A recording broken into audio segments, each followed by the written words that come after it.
Hey guys, thanks for stopping by my channel. So I've got right at 500 miles on the bike now, and it's time for the first oil change and routine maintenance.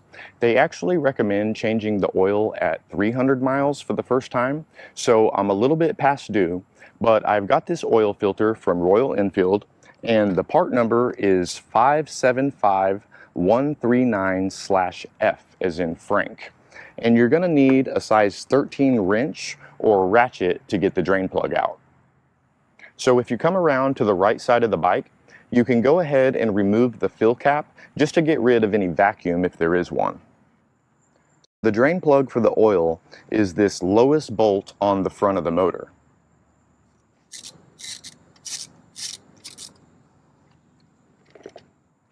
Now I'm going to use this filter wrench to get the oil filter off.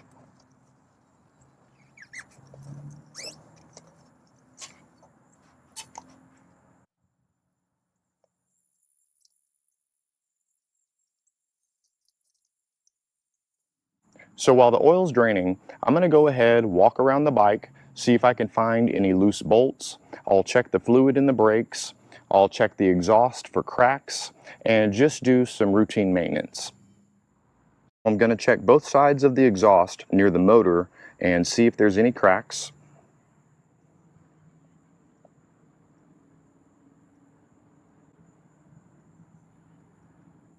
Then I'm going to check the brake fluid. There's a sight glass on the side of the front brakes, and you can see through the back brake reservoir. I've already gone around the bike just looking for loose bolts by hand.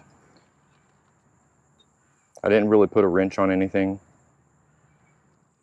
So the bike actually calls for 10W50 motor oil, but down here in Florida, it's nearly impossible to find 10W50. So I'm going to be using this 20W50 Mobil 1 V-twin oil. Before you put the new oil filter on, go ahead and put some new oil around the rubber seal, and that'll help it seal better. Now you can go ahead, put the new filter on the bike, and just tighten it up by hand and get it real snug. To refill the bike, it takes a little over 3 quarts of oil. Just keep your eye on the sight glass while you're filling it up.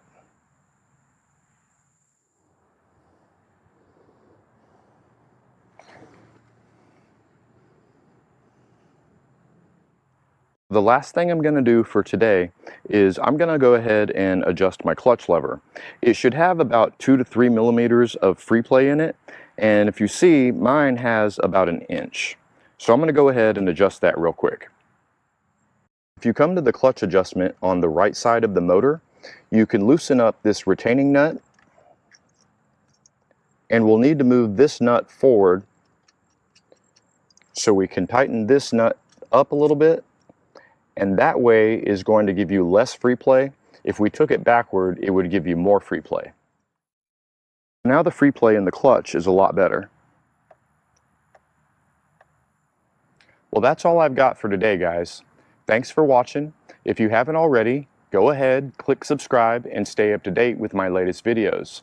Well, thanks again, and have a wonderful day.